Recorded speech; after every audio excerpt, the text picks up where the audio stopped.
Hello there and welcome, and today I'm going to be doing a how to play of the new game from DreamWorks and Modiphius Entertainment, Kung Fu Panda, the board game. This is a game you may have already seen me unbox, and now having played it many times, it's a chance for you to actually see what it's like to play and actually how to play it. So everything's now been bagged up. I've correctly put the token pieces, the identification markers on the correct figures, the correct minis, correct figurines, and you're kind of seeing how I'm taking stuff out of the box. So let me just chuck out the box on the way for a second.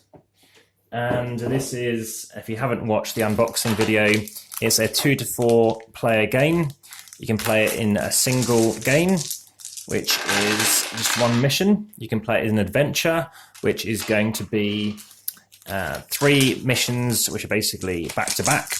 Or you can play story, which is all 3 missions or all 3 adventures strung into one. Now, the most I've played it in one day in one particular go is a total of 7, and there were some losses in there, so we just eventually did a complete adventure, plus doing some tutorials. So the first thing I want to consider is, who do you want to be? I think we'll start off as being Po in this game. Everybody's different, you have a different ability, so you can basically turn a certain result, a chi result, into being an extra punch, or you can do something to do with movement, you can do movement again, you can heal, you can do something as you wish, so there's more punching and kicking, and so basically you've got various different things you can do. So I'm just going to show you as an example just with Po, and even though it isn't a solitaire game, I could think up some ways probably of doing that. So depending on the number of players, you're going to be playing initially with Dial of Destiny 1 and 2, because it was just 2 players. First time I played, it was actually as a 3, so you have somebody playing as this. As you can see, they're actually a different layout. And I happened to play as 3 before. I'll come on to what these represent, but I will say these are harder. If you happen to flip them over, you actually have the advanced side. This is if you want to play a more trickier, challenging game. As you can see, there are more of these symbols, which are bad, basically. So what we have in front of us is we have our character and we have our Dial of Destiny. That is what you have in front of you representing your character. You'll have some cards which we won't need on the very first game, and rather than doing any particular kind of mission, I'm just going to lay out some of these tiles. One thing I do recommend you do is you lay out tiles or stack them back in numerical or alphabetical order. I think it's all alphabetical, and happen to be the same faces, so these are all A, B, C, etc. Or you could do it on the lowercase ones. I think it's slightly easier to see the uppercase. These tiles you don't need initially, but what you might need to do is how long you're not going to face in that first adventure. But here you will be fighting these chaps. So having this reference to hand is very handy. So I'll leave this to one side and we'll come back to it. These can go back in the box. And that's basically for fighting baddies. So what we're going to do is there's some spare plastic bags. There's plenty around. We've got our 4 dice. Just double check. We've got 3, 4. Now, when I ran through the unboxing, I explained basically what's on those dice. Confirming we've got another 4 left. Yep. So we're playing this again tomorrow. Per character, you're going to need one of these little markers each. They represent your health. So whilst I'm just setting up, there are other games on the market such as Magic Maze, which is a very good cooperative game. It was nominated for Spiel des Jahres, which is the most prestigious sort of awards for board games in the world. And if you like this, I think you're really going to love this one. It involves combat and movement, and there is talking. So if you like basically cooperative games and it's going to be speed related, I think you're going to like this too. So we're going to lay these out, and I'm just going to show you what we're going to do. So let's have a trail. Let's just lay out a couple more. It doesn't need to be particularly long, and you'll get an idea of what we're trying to be doing. So we're going to start off with a playmat. So we start off at the gi at the starting point, which isn't very useful in terms of what we need to do here. Let's chuck that in the center, and that actually works very thematically with those tiles and rocks. So we're going to have to move across here. Then we have to move down some like boiling, babbling brook, and somehow, well, I think we'll have to stick it there, won't we? And we'll stick in this, which actually kind of works in terms of the layout. And what I'm going to do is chuck in a bit of bamboo as well. So bamboo wall is something we'll need to cross. It's something we need to fight down together. So some things you can fight on your own, some things you need to work together with. So if I leave this down here, you'll see we'll need to fight this. So now we've got some symbols in play. Now I can tell you what's going on. It doesn't matter that we've gone off the edge. It's just an example. So we've got our positions, and what's going to happen is we're going to spawn some monsters. Now the rule book has a list of certain layouts. So as an example, we can start mission 1. There's going to be certain positions where these monsters are going to be. There's going to be a position where we will start from as well. And this even says start tile, and this instance is an end tile. So there's various things we need to do. In this instance, collect people and get to the end tile. So let me explain movement first.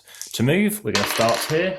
So again, I'm just going to show you, just in terms of that space on the board, a single character. So we're going to have Poe on there. We could have Tigress, played by Angela Jolie. We have numerous other characters in play, but for this instance, we're just going to show with one, just to make it really stand out. And additionally to this, we're going to chuck in somebody else. We're going to chuck in one of these guys, and we're going to chuck in, so I put all the red characters, all the wolf pikemen, wolf spearmen in one bag. I put all the black ones, the black wolf slashes in another bag. So what I'll do in this instance is I'll place him there. And there will be other baddies, but I'm just going to give you an example. So if I want to get onto the square, I roll my dice. I start the timer. I have timed it. It lasts 2 minutes 52 one direction, approximately rounding down, and 2:55 in the other. So I need to get across and get to the end of this tile in 3 of these things typically. I have rolled that, so I can choose to do nothing with this in this instance. This is bad. This moves this forward 1. Anything on my tile, there's nothing on my tile, will attack me. It attacks me for 1 health. If it is red, it's 1 health. If it is black, it is 1 health. If it is purple or blue, it's 2 health. So it's a bit more powerful, so you need to watch out for them, and they're harder to kill. Now, these spearmen, they give 1 punch is enough to kill them, but I have to be in the same tile. If it is a slasher, it is 2 kick. So that has nothing for me. In this instance, this happens immediately and automatically. So it's hit me for 1, and it's hit me again. This instance, we're going to be spawning stuff. So I'll quickly show you again in the book. So in this instance, it shows you where you spawn specific stuff. So what I'm going to do is chuck out a spawn location. Now, as per the other dials of destiny, now again, I happen to be using number 4. I'm going to switch that around and make it number 1. I'm going to chuck this on here. So it's going to spawn in 1 location. So I'll just pop that across. And now that is going to go here. So we'd have moved 1 and we'd have spawned 1 at 1 location. Again, as you'll see, there's only 4 locations listed. So they could be up to 6. In this instance, it's not present. I'm going to chuck out 2 here. So nothing happened. Well, 1 thing popped out, but we haven't got 1 on the board. Then nothing happened again. Now I've got these results. These personally aren't particularly useful for me unless I want to get over here. Because I'm not there, I'll not keep those results. I'm going to roll again. So the timer's still going down. I can finally move. Now I've spent that die. I can't do anything else. I've got to roll again. So I roll again. Now, firstly, that happens. He attacks me for 1. Now, what I could do is if I had kept those chi, I could have healed myself. In this instance, I can fight him with 1 punch. Fought him off. He's off. Now I'm going to go again, and I know to go over here. This time it's a harder terrain, which is why it's got this mountain symbol up here. This means I need to roll a specific thing. So I've got to get, well, nothing relevant here. I've got to basically get that, and it looks like I need to get an attack value. So I haven't got anything suitable here.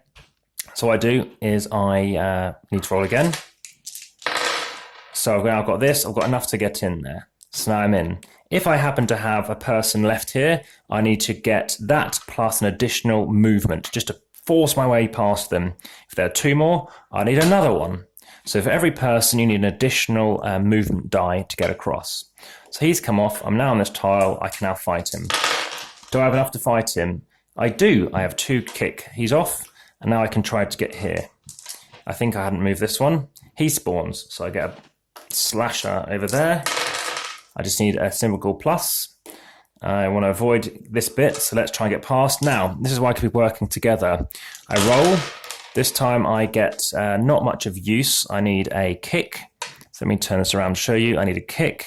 I need 2 chi, a punch. Nothing very much of use. I save that die. I roll again. Nothing very use again. The thing is, though, other players are playing as well. So in this instance, I'm just going to chuck in 4 more dice from somebody else. Now, they roll. And do they help me? Let's see what I need. I need some chi. I need a punch, so they can help me. So they have it in their pool and say, look, we only need 2 chi. So now we roll again. Here we go. I've got a chi and I've got another chi. This comes down. You flip it over. Anybody can come through this location now. So now you pick up your dice. Now, whilst they're doing this, they're going to have their dial of destiny. It's definitely destiny, because what can happen is this can end up moving again. The downside with it moving is you end up with somebody else spawning somewhere else. They could be taking damage. You might need to try and heal them. So Poe's very good at healing. He can actually, on one same tile as somebody else, can heal them for 1 damage. Alternatively, you can heal someone completely by using 2 chi. So now I'm going to try and get across. Time has run out, so now we consider what we want to do. You can say, well, look, I'm 1 away from damage. I don't want to be spawning. Somebody else has got tile, say, 2. So they've got this tile, and we're thinking, okay, so there's no spawn 2 location, that's fine. But if we had player 3 involved, and they're here, we need to watch out, because we don't want to get an extra person on board. It's slowing us down. So somebody might choose to pause and wait until someone gets past. It depends if they're needed for what is required. So suddenly we restart the timer. And can I get in there? I don't have anything relevant. I roll again. Oh, I could have healed for 1 with my chi. I rolled again. Nobody attacks me. I can't use anything there. I just need a single plus. I think I should roll again. The trouble is I could get some more claws. So now I can move in. Do I fight him? Maybe, but I can't move and fight. That's one thing to consider. I can't move away. I need at least 2 because there's somebody already there. I've got some chi, but I don't need it. I could use 2 chi. I'll save that for next turn. Do I fight him? No, and I now move this across. Now, in subsequent games, if you happen to have a dumpling token, which looks like something in this bag I'm about to show you, something like, he loves dumplings. That's a scroll. You'll need that in some missions. You have levers and some missions. You've got gongs. Just trying to find those dumplings have gone. So the dumplings. It's in a different bag, I guess. They're definitely somewhere, those dumplings. The point of the dumplings is basically it allows you to draw a card for your next turn. Just wondering where this dumpling has gone.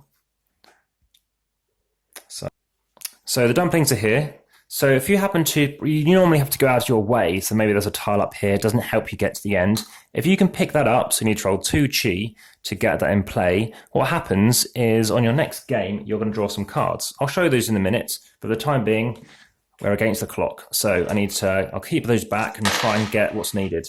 Got another slash. Now we've got another slasher in play, and this time he's behind me. Now, that's not a problem, but if there are 3 enemies on one location, they start flowing over. They start going either this way or that way. You can really choose as you wish. So suddenly I'm thinking, well, can I get what I need? I'll save that again as well. I don't have what's needed. I just need to